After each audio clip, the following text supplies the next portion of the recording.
Hello and welcome to शोध ज्ञान classes. Dear learners, आज हम लोग द्विवर्षीय पाठ्यक्रम डीएलएड, जिसका फुल फॉर्म होता है diploma in elementary education, DElEd का जो पूर्व प्रचलित नाम था बीटीसी, जिसका फुल फॉर्म होता है बेसिक टीचर सर्टिफिकेट। बीटीसी के फुल फॉर्म में मीडिया वाले कंफ्यूजन कर देते हैं। बेसिक टीचर सर्टिफिकेट के जगह पर बेसिक ट्रेनिंग सर्टिफिकेट लिख देते हैं, जो कि बिल्कुल गलत है। और आपके एग्जाम के दृष्टिकोण से भी यह जानना आवश्यक है कि बीटीसी का full form basic teacher certificate और डीएलएड का full form diploma in elementary education होता है। इस द्विवर्षीय पाठ्यक्रम अर्थात डीएलएड से संबंधित संपूर्ण नियम नियमावली को हम बताने का प्रयास करेंगे, जो आपके लिए अत्यंत ही महत्वपूर्ण एवं उपयोगी सिद्ध होगा। इसमें यह जानने का प्रयास करेंगे कि डीएलएड कितने वर्ष का होता है, कितने सेमेस्टर का होता है, कौन कौन से विषय पढ़ने होते हैं, कौन कौन से विषय सैद्धांतिक होते हैं, कौन कौन से विषय ऐच्छिक होते हैं, कितने महीने का इंटर्नशिप होता है, कितने का पूर्णांक है, कितना प्राप्तांक होना जरूरी है, कितने नंबर पे आपको ए ग्रेड मिलता है, कितने पर बी ग्रेड मिलता है, कितने पर सी ग्रेड मिलता है, कितने पर डी ग्रेड मिलता है। इसके अलावा अन्य सारे नियमों के बारे में जानने का हम प्रयास करेंगे। यदि आप चैनल पर नए हैं तो चैनल को लाइक, शेयर और सब्सक्राइब जरूर करें। आइए इसी क्रम में हम आगे बात करते हैं। आपके डिस्प्ले पे दिख रहा होगा परिचय। तो परिचय की बात करें तो डीएलएड 2 वर्ष का पाठ्यक्रम है। कुल 4 सेमेस्टर होते हैं। प्रथम वर्ष में 2 सेमेस्टर और द्वितीय वर्ष में 2 सेमेस्टर होते हैं। और एक सेमेस्टर में 6 माह का होता है और एक सेमेस्टर में न्यूनतम 20 शैक्षिक दिवस और 10 परीक्षा दिवस को सम्मिलित किया जाता है। यदि हम सेमेस्टरवार विषय विभाजन देखें तो उसको हम एक सारणी के माध्यम से समझने का प्रयास करेंगे। तो सेमेस्टरवार विषय विभाजन सारणी में आप देख रहे हैं कि 2 तरह के विषय हैं। एक सैद्धांतिक विषय होता है और एक सामान्य विषय होता है। ये सैद्धांतिक विषय हो गया और ये सामान्य विषय। तो सैद्धांतिक विषय के अंतर्गत चारों सेमेस्टर में आपको एजुकेशन से रिलेटेड विषयों को पढ़ना होता है, जबकि सामान्य विषय के अंतर्गत हम इतिहास, भूगोल, गणित, संस्कृत, उर्दू, कंप्यूटर इत्यादि को पढ़ते हैं। तो आइए हम देखते हैं कि प्रथम सेमेस्टर में क्या क्या पढ़ना है, द्वितीय सेमेस्टर में क्या पढ़ना है, तृतीय सेमेस्टर में क्या पढ़ना है, चतुर्थ सेमेस्टर में क्या पढ़ना है। जैसा कि आप डिस्प्ले पे देख रहे हैं, प्रथम सेमेस्टर में 2 सैद्धांतिक विषय पढ़ने हैं। बाल विकास एवं सीखने की प्रक्रिया, जो 50 नंबर का होता है। दूसरा है शिक्षण अधिगम के सिद्धांत, यह भी 50 नंबर का होता है। और सामान्य विषय के अंतर्गत गणित, विज्ञान, ये दोनों विषय 25-25 नंबर के होते हैं। सामाजिक अध्ययन यह 50 नंबर का होता है। हिंदी 25 नंबर का होता है। संस्कृत या उर्दू, यह दोनों ऑप्शनल है। इसमें से किसी एक विषय का चयन करना होता है, या तो आप संस्कृत पढ़िए या तो आप उर्दू पढ़िए, यह भी 25 नंबर का होता है। उसके बाद से अगला विषय है कंप्यूटर शिक्षा, यह भी 25 नंबर का होता है। आगे जो विषय है कला, संगीत, शारीरिक शिक्षा, स्वास्थ्य शिक्षा, इसमें से कोई एक विषय हमको लेना होता है। हाँ, यहाँ एक चीज़ आपको स्पष्ट कर दें कि कला, संगीत, शारीरिक शिक्षा, स्वास्थ्य शिक्षा, इसका वाह्य परीक्षा नहीं होता है। और इसके ऊपर आप जितने विषय आपने देखा है उन सबका वाह्य परीक्षा होता है। कला, संगीत, शारीरिक शिक्षा, स्वास्थ्य शिक्षा, इन विषयों का वाह्य एग्जाम नहीं होता है, आंतरिक मूल्यांकन होता है। और आंतरिक मूल्यांकन 50 नंबर का होता है और यह पूर्ण रूप से आपके इंस्टीट्यूट के द्वारा नंबर दिया जाता है। इसी क्रम में आप देखिए इंटर्नशिप, ये देखिए इंटर्नशिप जो कि बहुत महत्वपूर्ण है।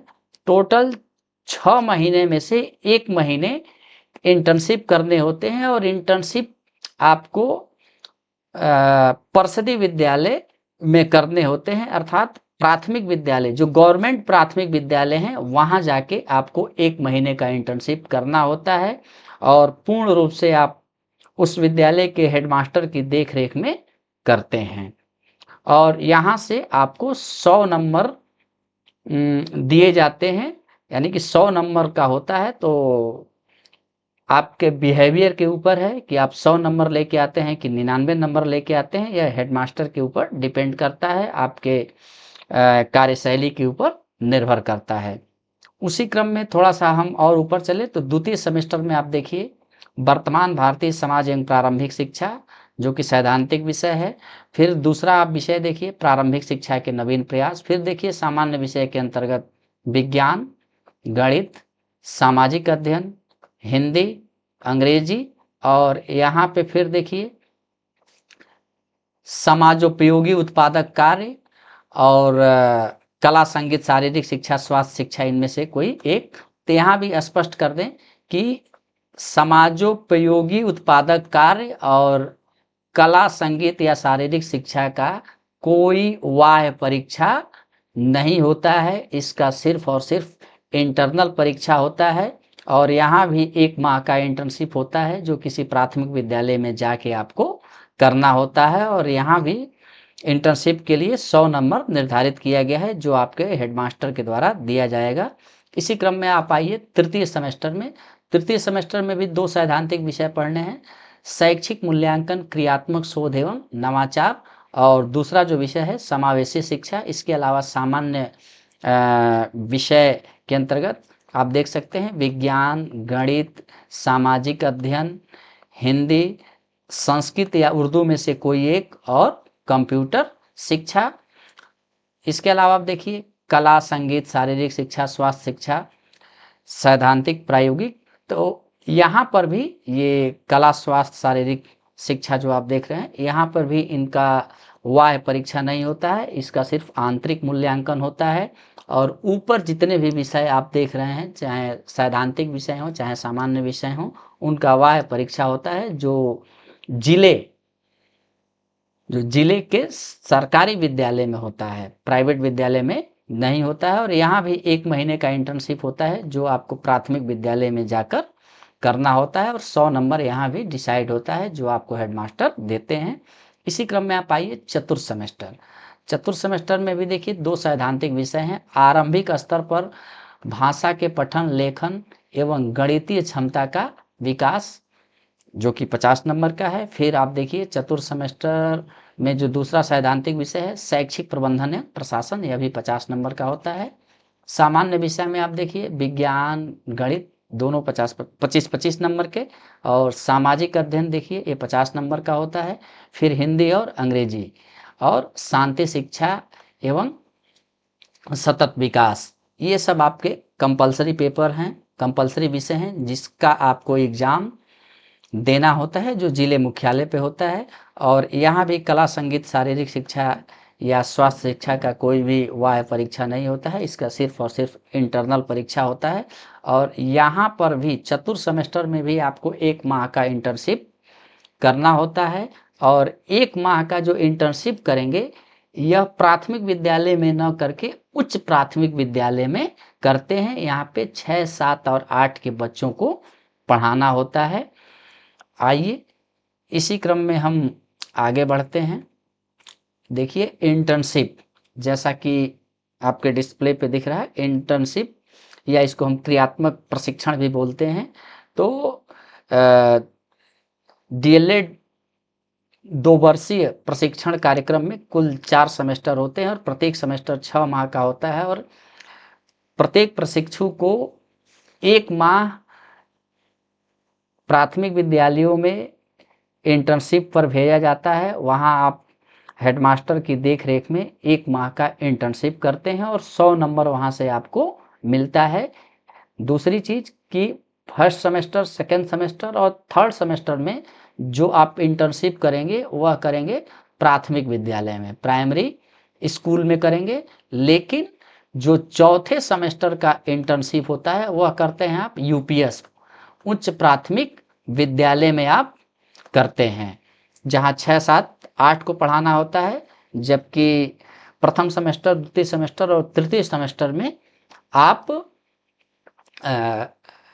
प्राथमिक विद्यालयों में जाकर शिक्षण कार्य करते हैं। हाँ, यहाँ एक चीज़ स्पष्ट कर दें कि प्रथम सेमेस्टर में आपको कोई भी पाठ्य योजना बनाकर शिक्षण कार्य नहीं करना होता है। प्रथम सेमेस्टर में 10 बिंदु दिए गए हैं जिस पर आपको वर्क करना होता है। बाकी द्वितीय सेमेस्टर, तृतीय सेमेस्टर और फोर्थ सेमेस्टर में आपको लेसन प्लान के माध्यम से प्राथमिक स्कूल और उच्च प्राथमिक स्कूल के विद्यार्थियों को पढ़ाना होता है। और हर सेमेस्टर में 100 नंबर आपको हेडमास्टर के द्वारा दिए जाते हैं। और इस इंटर्नशिप के दौरान किसी भी प्रकार की कोई छुट्टी देय नहीं होती है।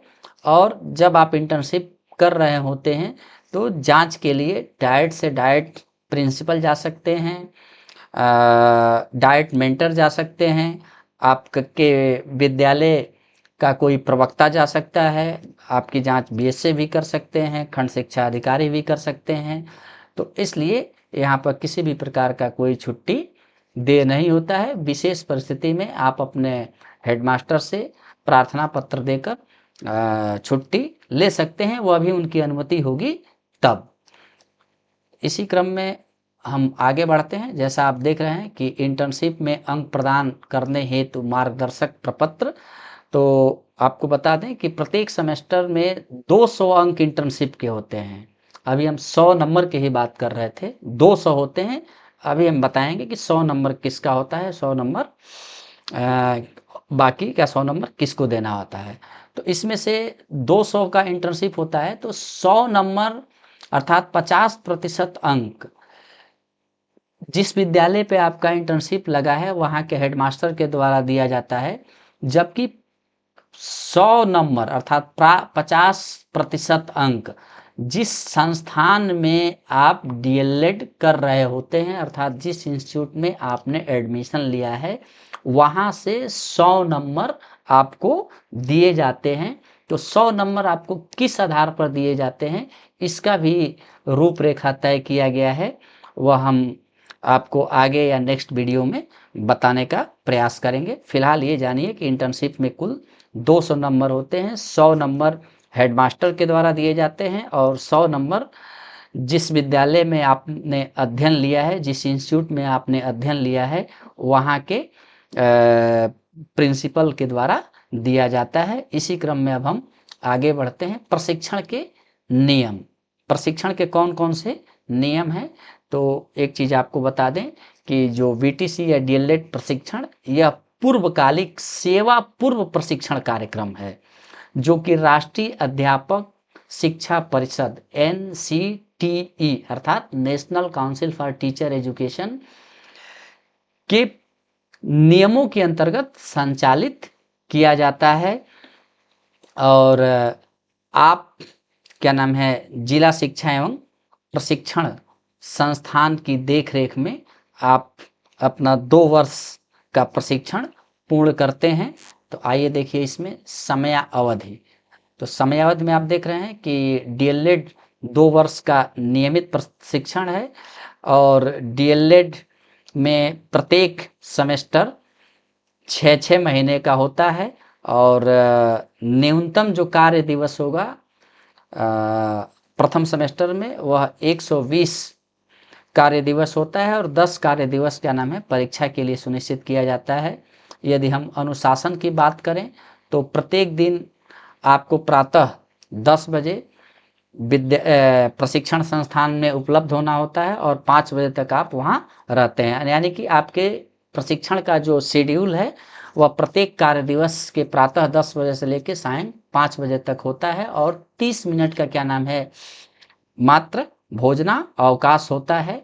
इसके बाद हम गणवेश की बात करें तो प्रत्येक संस्थान द्वारा मर्यादित सीमा में ड्रेस कोड लगाए जाते हैं, गणवेश लगाए जाते हैं। वह डिफरेंट कलर के हो सकते हैं, इसके लिए कोई विशेष नियम नहीं है गवर्नमेंट की तरफ से हार्ड एंड फास्ट की कोई एक ही ड्रेस हो। प्रत्येक संस्थान, डाइट या प्रत्येक इंस्टीट्यूट अपने स्तर से क्या नाम है ड्रेस का निर्धारण करता है, इसलिए वह भिन्न भिन्न हो सकता है। उसके बाद से देखिए, यदि हम अवकाश की बात करें, अवकाश यहाँ देख रहे हैं, तो प्रशिक्षु को आकस्मिक परिस्थितियों की दशा में प्रत्येक सेमेस्टर में 10 दिन का अवकाश दिया जाता है। अर्थात विशेष परिस्थिति में प्रत्येक प्रशिक्षु को मैक्सिमम 10 दिन का अवकाश दिया जाता है। इसके लिए आपको एक प्रार्थना पत्र अपने कक्षाध्यापक या कक्षाध्यापिका के समक्ष प्रस्तुत करना होता है। उसके बाद से दूसरे केस में, जैसे दूसरा केस क्या है कि यदि आप किसी कारणवश अनुपस्थित हो जा रहे हैं या आप गंभीर बीमारी से ग्रसित हैं, तो उस कंडीशन में आपको अधिकतम 20 दिन की छुट्टी दी जाती है। और 20 दिन की छुट्टी जो आप प्रार्थना पत्र देंगे वह डाइट प्राचार्य की अध्यक्षता में गठित समिति के द्वारा यह निश्चित किया जाता है कि आपको 20 दिन का छुट्टी दिया जाए या नहीं दिया जाए। इसी क्रम में आगे हम बात करते हैं उपस्थिति के संबंध में। किसके? उपस्थिति के संबंध में।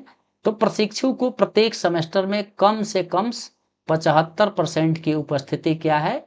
अनिवार्य है। 75% से यदि कम उपस्थिति है तो आपको परीक्षा देने से रोका जा सकता है। इसी क्रम में देखिए जो 5वां नियम है पुनः नामांकन। अब पुनः नामांकन के संबंध में आप नियम देखिए कि यदि प्रशिक्षु बिना किसी सूचना के 6 दिन तक लगातार अनुपस्थित रहता है तो इसकी सूचना प्रशिक्षु के अभिभावक या माता पिता को पंजीकृत डाक या स्पीड पोस्ट डाक से प्रशिक्षु के एड्रेस पर भेजा जाता है। और संस्थान द्वारा जारी पत्र में जो तिथि उल्लेखित किया गया है उस तिथि से 10 दिन के भीतर प्रशिक्षु को अपनी अनुपस्थिति के बारे में बताना होता है। और दूसरी चीज ये है कि यदि अनुपस्थिति के अभाव में यदि उसका नामांकन निरस्त हो जाता है तो पुनः प्रवेश की कोई व्यवस्था नहीं है। आगे ये है कि भाई प्रत्येक प्रशिक्षु को हर सेमेस्टर में 75% की उपस्थिति अनिवार्य है।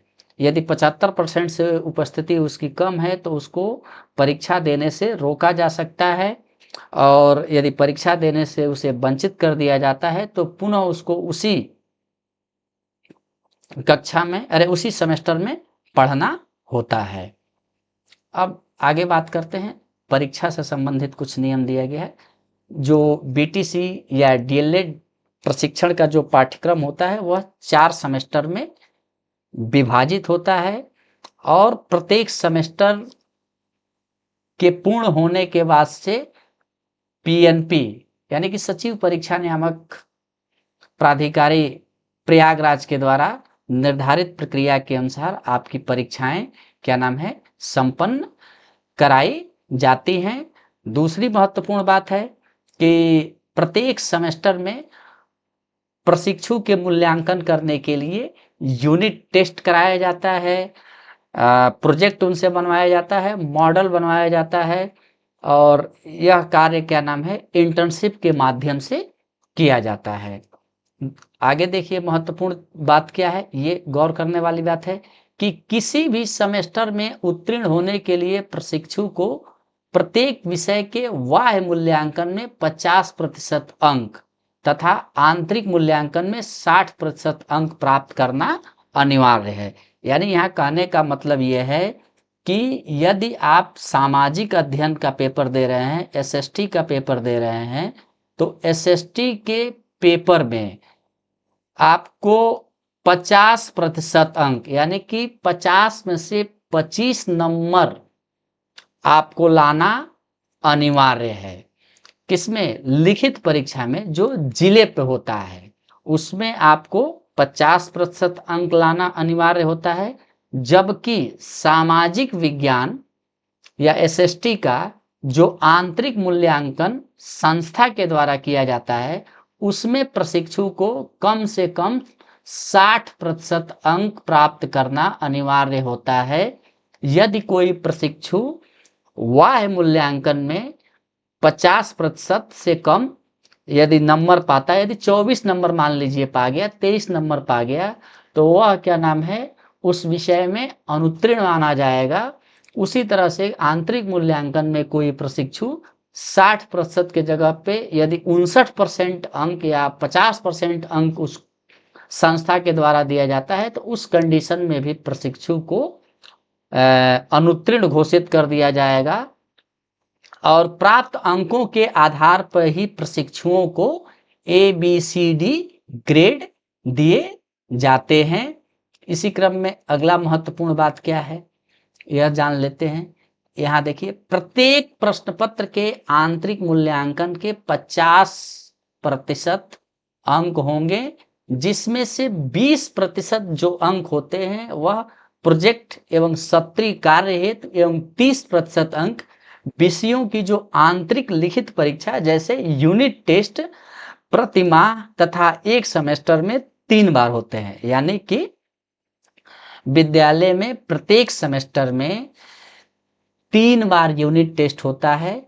यूनिट टेस्ट का मतलब आपको जो पढ़ाया गया है, 5 महीने में आपको जो पढ़ाया गया है उसी का क्या नाम है, टेस्ट होता है और उसके आधार पर आपके आंतरिक मूल्यांकन का अंक डिसाइड किया जाता है। इसके अलावा हम बात करते हैं, ऊपर भी कर चुके हैं, जैसा आप डिस्प्ले देख रहे हैं कि उक्त के अतिरिक्त प्रत्येक सेमेस्टर में 200 अंक इंटर्नशिप के होते हैं, जिसमें से 100 अंक हेडमास्टर के द्वारा दिए जाते हैं और 100 अंक संबंधित संस्था के द्वारा दिए जाते हैं। तो अब देखिए, आंतरिक एवं बाह्य मूल्यांकन में क्या क्या है, कक्षा अवलोकन, पूर्व ज्ञान से संबंधित, पाठ्य योजना तैयार करना, शिक्षण विधि, TLM का प्रयोग, मूल्यांकन प्रपत्र, रेमेडियल टीचिंग और आपके अनुशासन के आधार पर हेडमास्टर भी 100 नंबर देता है और आपका संस्थान भी 100 नंबर देता है। उसके बाद से एक महत्वपूर्ण बात देखिए जो नोटिस करने वाली बात है, इसमें क्या है कि आंतरिक मूल्यांकन में अर्जित अंकों के आधार पर प्रशिक्षुओं को ग्रेडिंग प्रदान किया जाता है, जिसमें यह ध्यान रखा जाता है कि 40% से अधिक तथा 20% से कम प्रशिक्षुओं को एक ही ग्रेड न दिया जाए। यानी कहने का मतलब यह है कि सभी प्रशिक्षुओं को A ग्रेड दिए जाने का कोई प्रावधान नहीं है। मैक्सिमम 40% लोगों को ही A ग्रेड दिया जाता है। और इसी क्रम में हम आगे बात करते हैं महत्वपूर्ण पहलुओं पर। अब यहाँ देखिए, कुछ मेरे द्वारा लिखा गया है। यहाँ देखिए, यूनिट टेस्ट, यूनिट टेस्ट तो हमने बताया आगे ऊपर कि एक महीने में, एक सेमेस्टर में 3 बार यूनिट टेस्ट होते हैं। तो 30% जो अंक दिए जाते हैं वह यूनिट टेस्ट के द्वारा और 20% अंक जो संस्थान द्वारा प्रोवाइड किया जाता है वह आपके प्रोजेक्ट कार्य के आधार पर दिया जाता है। तो इस तरह से हो गए 50 नंबर। यानी उदाहरण के लिए यदि 100 नंबर का आंतरिक मूल्यांकन है तो उसमें से 30% नंबर यूनिट टेस्ट के द्वारा और 20% नंबर क्या नाम है, प्रोजेक्ट कार्य के माध्यम से दिया जाता है। दूसरी महत्वपूर्ण बात क्या है कि प्रत्येक सेमेस्टर में अधिकतम 800 अंक होते हैं।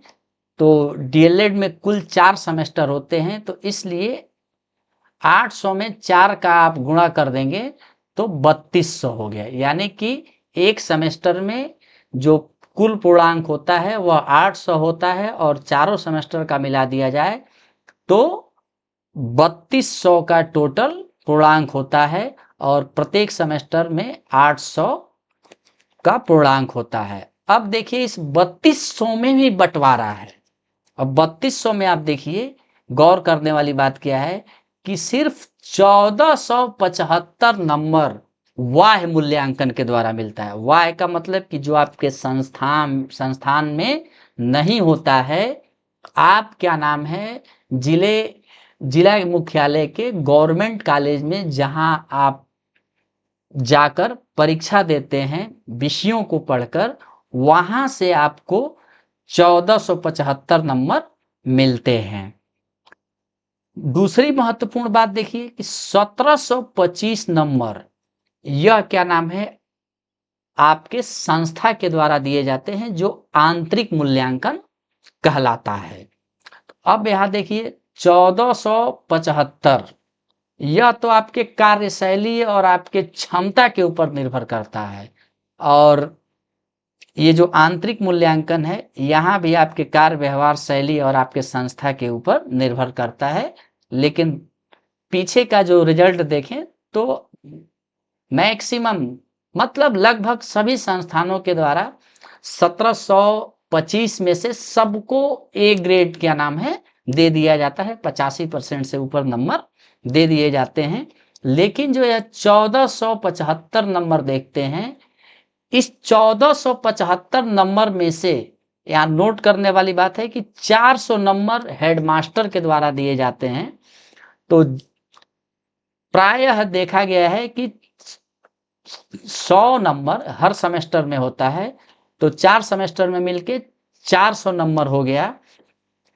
तो हर सेमेस्टर में प्रशिक्षु 98, 99, 98, 99 और कई सारे जो हेडमास्टर हैं वह क्या नाम है 100 नंबर भी दे देते हैं। तो मान के चलिए कि 400 में से आपको लगभग 4 या 6 नंबर, यानी कि 396 नंबर या 395 नंबर आपको हेडमास्टर के द्वारा दे दिए जाते हैं। तो यहाँ भी आपको ए ग्रेड इजली मिल जाता है। अब बात करें ये असली खेला तो क्या नाम है 1075 नंबर पे है। 1075 नंबर आप अपने परफॉर्मेंस के ऊपर लाते हैं। यहाँ आपका लिखित परीक्षा होता है चारों सेमेस्टर में। तो एजुकेशन के 2 विषय और बाकी इतिहास, सामाजिक अध्ययन, मतलब सामाजिक अध्ययन में जो भी विषय आ जाए, सामाजिक अध्ययन में इतिहास, भूगोल, सिविक्स, इकोनॉमिक्स के साथ साथ विज्ञान, गणित, कंप्यूटर, अंग्रेजी, सारे विषयों को पढ़ना होता है और यहाँ आपको जाके पेपर देना होता है। तो मान लीजिए कि जो वाह परीक्षा होता है, तो यदि आप जो सैद्धांतिक विषय हैं एजुकेशन के, तो वह क्या नाम है 50 नंबर के होते हैं। तो 50 नंबर में से आपको 25 नंबर लाना आवश्यक है। कितना? 25 नंबर। यदि 25 नंबर से आप कम लेके आ गए तो आप उस विषय में अनुत्तीर्ण माने जाएंगे। उसी तरह से जो विज्ञान विषय होता है, कौन सा विषय? विज्ञान या गणित, यह 25-25 नंबर का होता है। तो इस 25 में से आपको न्यूनतम 12 नंबर लाने होते हैं। यदि आप 12 नंबर लेके नहीं आते हैं, आपको नहीं मिलता है, तो आप उस विषय में फेल माने जाते हैं। और यहाँ दूसरी महत्वपूर्ण बात जो आज अपने दिमाग में बैठा लीजिए कि यदि आपका प्रथम सेमेस्टर का एग्जाम दे रहे हैं, यदि आप प्रथम सेमेस्टर का एग्जाम दे रहे हैं, सत्र 2024 में आपने एडमिशन लिया है, तो यदि आप 2 विषय में अनुत्तीर्ण होते हैं तो अगले सेमेस्टर में आप प्रमोट हो जाएंगे, यानी कि सेकेंड सेमेस्टर का आप एग्जाम देंगे। लेकिन यदि आप 2 से अधिक विषय में फेल हो जाते हैं तो आपको पुनः प्रथम सेमेस्टर में ही पढ़ना होगा। यहाँ एक चीज गांठ मान लीजिए कि आप प्रयास करिए कि किसी भी विषय में आपका बैक न लगे। यदि लगता भी है तो 2 से अधिक विषय में न लगे। यदि एक विषय में बैक लगता है तब भी आप सेकेंड सेमेस्टर में पढ़ेंगे, और 2 में लगता है तब भी आप सेकेंड सेमेस्टर में प्रमोट कर जाएंगे। लेकिन जैसे ही 2 से अधिक विषय में लगा, आपको पुनः अगली बार 8 पेपर का एग्जाम देना होगा और आप सेमेस्टर बैक हो जाएंगे।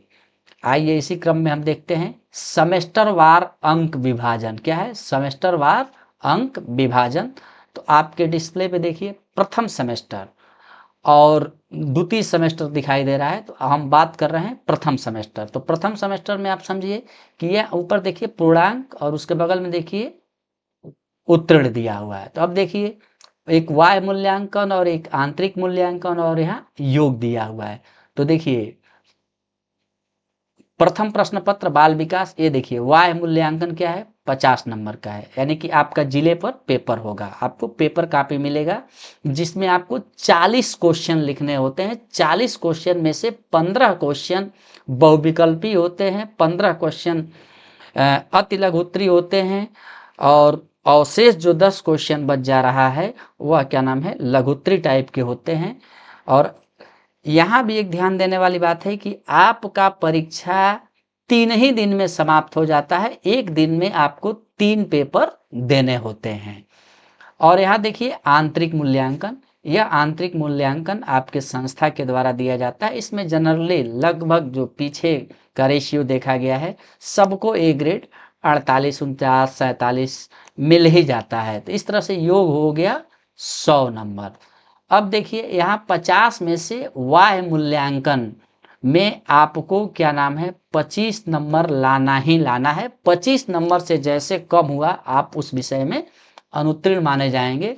उसी तरह से दूसरा विषय देखिए शिक्षण अधिगम के सिद्धांत, यहाँ भी 50 नंबर वाह और 50 नंबर आंतरिक, कुल योग हो गया 100। 25 नंबर यहाँ भी पाना अनिवार्य है।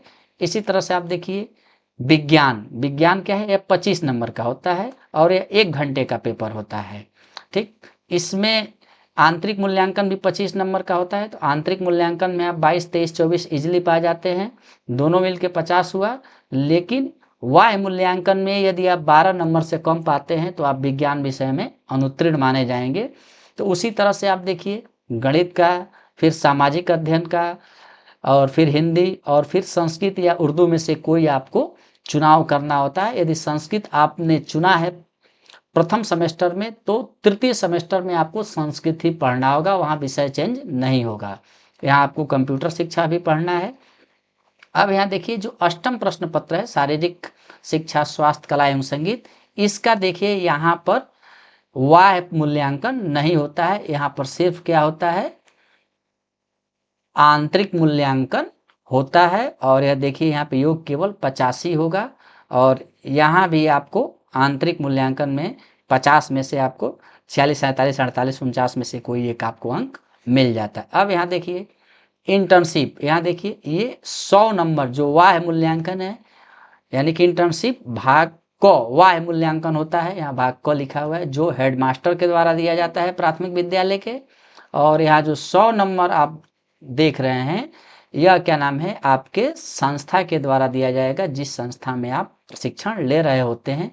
इस तरह से यहाँ देखिए 200 का पूर्णांक हो गया। और यहाँ भी हेडमास्टर यदि आपको 50 में से नीचे नंबर दे देता है तो आप उसमें अनुत्तीर्ण माने जाएंगे। तो इसलिए कम से कम 100 में से 50 नंबर हेडमास्टर आपको दे, लेकिन 50 नंबर कोई पाता नहीं है, मोस्टली सभी लड़के 95 से ऊपर ही लेके आते हैं। तो इस तरह से देखिए जो वाह मूल्यांकन हो गया वह 375 नंबर का है, और जो आंतरिक मूल्यांकन है वह 425, दोनों को मिला देंगे तो योग हो जाएगा 800।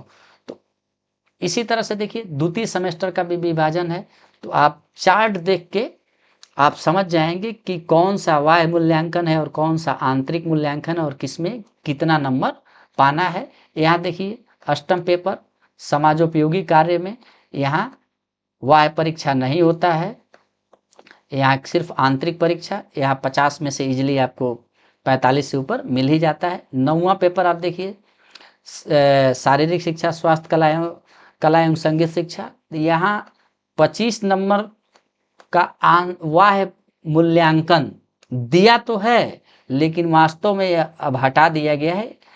यहाँ शारीरिक शिक्षा का कोई पेपर नहीं होता, यह 25 नंबर यहाँ आंतरिक मूल्यांकन में ऐड कर दिया गया है। तो ये 25-25 मिल के 50 हो जाएगा, और यहाँ 12 नंबर की कोई आवश्यकता नहीं है, यहाँ 50 में से 45 से अबव आपको संस्था वाले दे देते हैं। फिर वही बात इंटर्नशिप में ये वाह मूल्यांकन, ये आंतरिक मूल्यांकन 200, और वाह मूल्यांकन में न्यूनतम 50 नंबर आपको लाना है।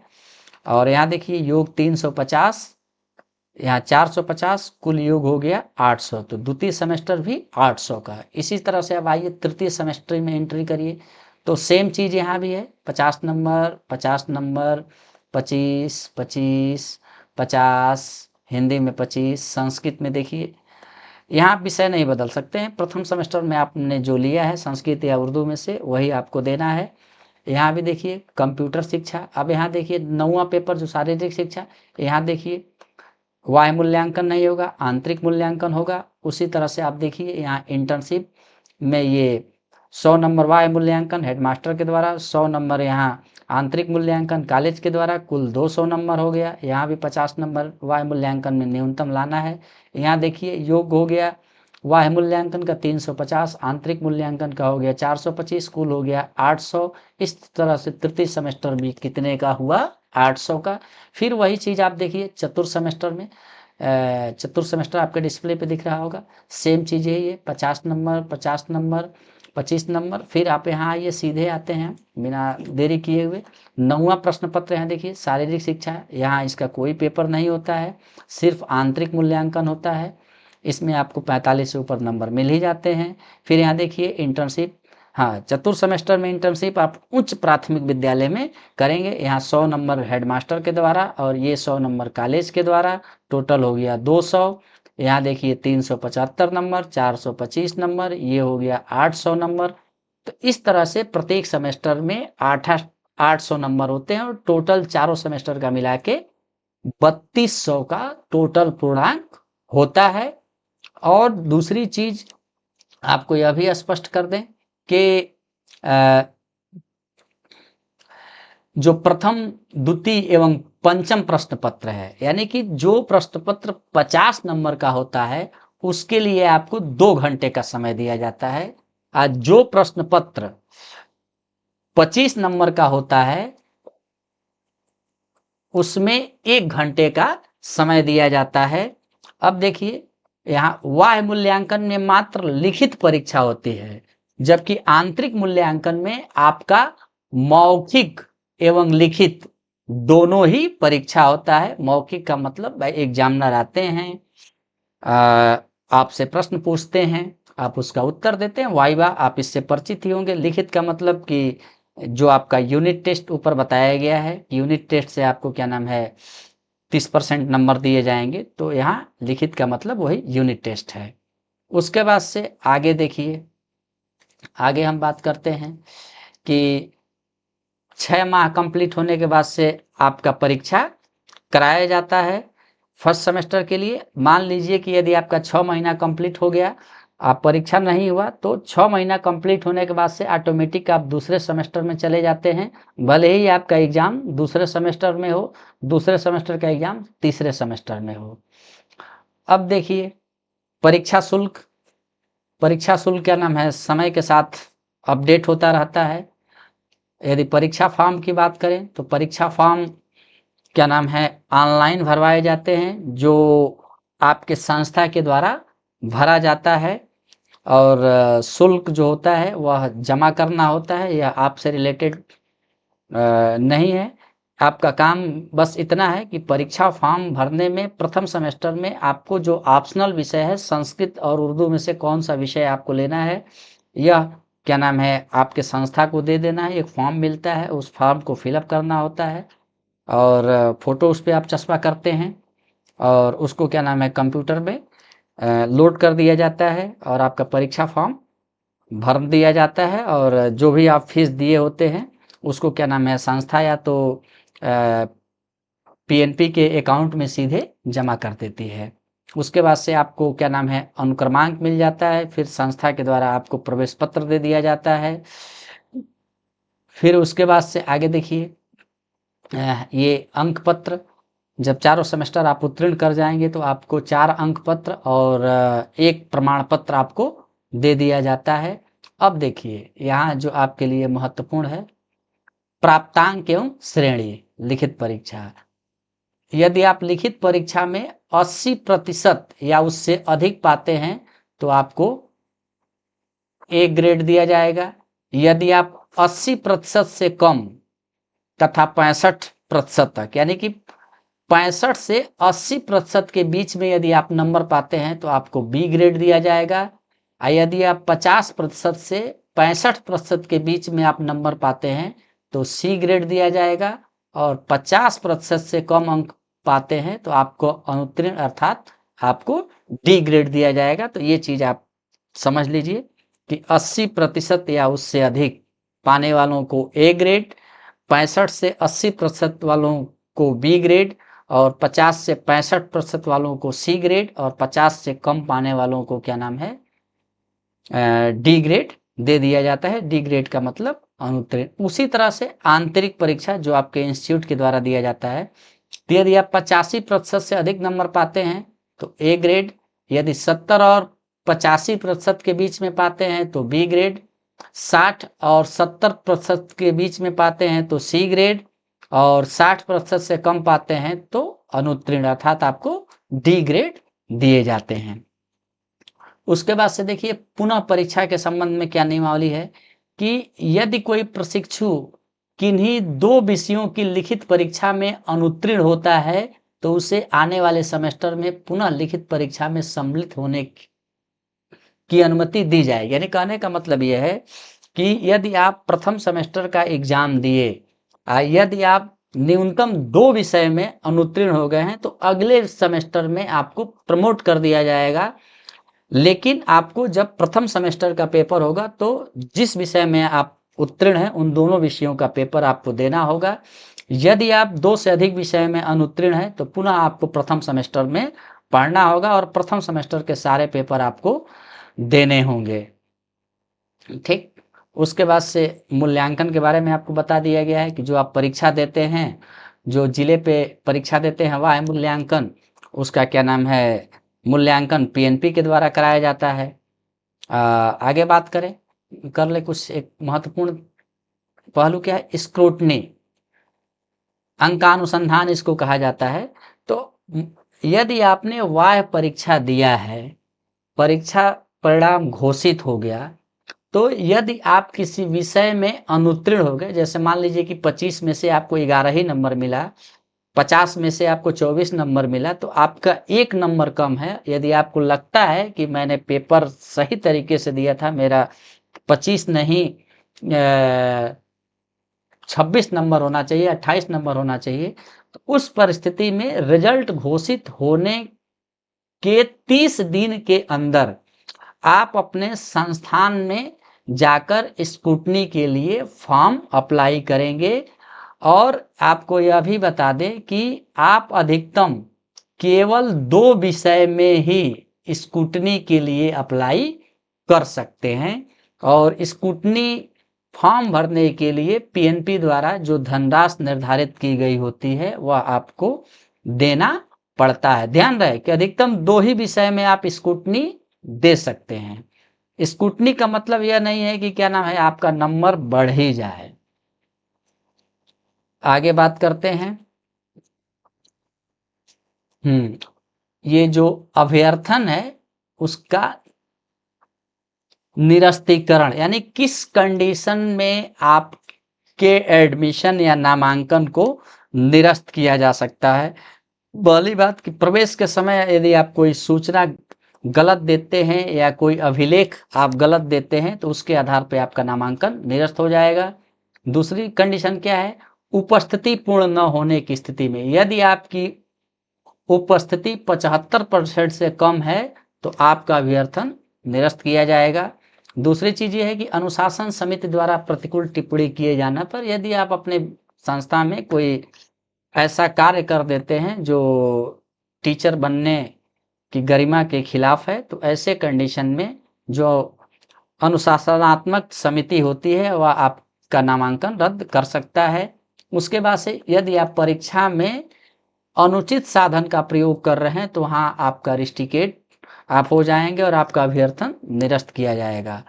अब देखिए जो 5वां जो हाइलाइटर के, यह बहुत महत्वपूर्ण चीज है कि किसी भी सेमेस्टर में यदि 2 बार एवं किसी भी विषय में 3 बार फेल हो जाते हैं तो आपका अभ्यर्थन निरस्त हो जाएगा। इसका मतलब क्या है कि यदि मान लीजिए कि आप 2024 बैच में एडमिशन लिया है और प्रथम सेमेस्टर का एग्जाम दे रहे हैं, तो प्रथम सेमेस्टर में यदि आप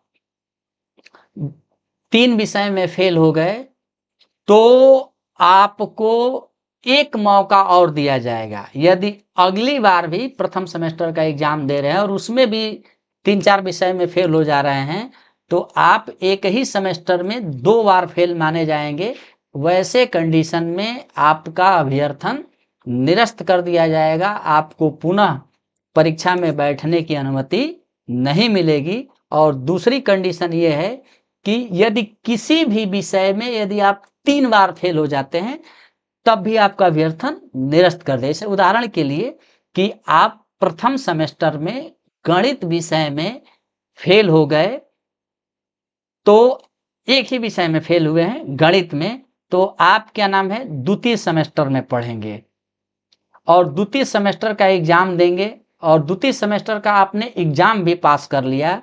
आप पुनः जब प्रथम सेमेस्टर का एग्जाम हुआ और गणित में पुनः फेल हो गए, तो 2 बार हो गया, तब भी आपको क्या नाम है तीसरी सेमेस्टर में आपको प्रमोट कर दिया जाएगा। लेकिन अभी आप फर्स्ट सेमेस्टर में अनुत्तीर्ण है, तो फिर अब मान लीजिए कि आप तृतीय सेमेस्टर में सभी विषयों में पास हो गए और प्रथम सेमेस्टर में फिर गणित में आप फेल हो गए, तो इस तरह से आप 3 बार जब गणित में फेल हो जाएंगे, तो 3 सेमेस्टर या 4 सेमेस्टर पास होने के बावजूद भी आपका अभ्यर्थन निरस्त कर दिया जाएगा। आपका पूरा प्रशिक्षण बेकार हो जाएगा। तो इसलिए आप इस पर फोकस करिएगा कि किसी भी सेमेस्टर में बैक न लगे। उसके बाद से यदि आपका अभ्यर्थन किसी कारणवश निरस्त होता है, तो आप अपील कर सकते हैं। अपील कहाँ कहाँ करेंगे? जैसे बीटीसी या अभ्यर्थन निरस्त हो गया, तो ऐसे कंडीशन में आप क्या नाम है जो सक्षम अधिकारी है, तो 30 दिन के अंदर आप अपना अपील प्रस्तुत कर सकते हैं। यानी कहने का मतलब यह है कि यदि आप क्या नाम है अभ्यर्थन आपका निरस्त हुआ है किसी कारणवश, तो आप SCRT लखनऊ जाके आप अपना दावा प्रस्तुत कर सकते हैं। आप यह कह सकते हैं कि हमारा नामांकन पुनः किया जाए। आप अपील कर सकते हैं, ज़बरदस्ती नहीं कर सकते हैं। वह पूर्ण रूप से क्या नाम है SCRT डायरेक्टर के विवेकाधीन और नियमों के अधीन होगा, ज़बरदस्ती नहीं होगा। इसी क्रम में आगे बात करते हैं कि आप अगर प्रशिक्षण ले ही रहे हैं, एडमिशन ले ही लिया है, तो पूर्ण मनोयोग के साथ आप अध्ययन अध्यापन का काम करें ताकि किसी भी सेमेस्टर में आपका बैक न लगे। जनरली यह देखने में आता है कि जो आर्ट ग्रुप के बच्चे होते हैं उनमें बैक ज़्यादा लगता है, क्योंकि वह गणित और कंप्यूटर जैसे विषयों से परिचित नहीं होते हैं, तो संस्कृत से परिचित नहीं होते हैं, तो इसलिए क्या नाम है बैक लग जाता है। तो सारे विषय आपके लिए हैं नए हैं और हर प्रशिक्षु सभी विषय का विशेषज्ञ नहीं है, तो बैक लगना स्वाभाविक है। लेकिन आप अपने मेहनत के दम पे, आप अपने परिश्रम के दम पे सभी विषयों पे कमांड कर सकते हैं आप, ताकि आपका बैक न लगे। और मेरा यहाँ एक महत्वपूर्ण और इम्पॉर्टेंट कह लीजिए कि सुझाव है कि आप टेक्स्ट बुक के माध्यम से ही पढ़ें। SCRT के वेबसाइट पे भी चारों सेमेस्टर की किताब सॉफ्ट कॉपी के रूप में मौजूद है। आप वहाँ से भी डाउनलोड करके प्रिंट करके आप पढ़ सकते हैं। लेकिन मैं यह कभी नहीं कहूँगा कि जो मार्केट में सीरीज आते हैं आप उससे अध्ययन अध्यापन का काम करें और शॉर्टकट तरीके से परीक्षा पास करने का प्रयास करें, क्योंकि उस सीरीज में अगर एक प्रश्न 3 बार पूछा गया है तो तीनों बार उसके उत्तर अलग अलग दिए गए हैं, बहुत सारे उसमें एरर होते हैं। तो मैं इसको सपोर्ट नहीं करता हूँ। आपको पढ़ना है तो टेक्स्ट बुक के माध्यम से ही पढ़ें। और चैनल पे यदि आप नए हैं तो चैनल को लाइक शेयर और सब्सक्राइब जरूर करें। यदि सूचना आपको यदि सूचना आपके लिए महत्वपूर्ण एवं उपयोगी रहा है तो आप प्लीज़ चैनल को लाइक करिए, कमेंट करिए, शेयर करिए। जहां आपको नहीं समझ में आ रहा है पुनः आप हमसे एक बार उसको पूछ सकते हैं कमेंट बॉक्स में लिख के। हम आपकी समस्या का समाधान करने का प्रयास करेंगे। शोध ज्ञान क्लासेस को सुनने के लिए आप सभी का बहुत बहुत धन्यवाद एवं आभार।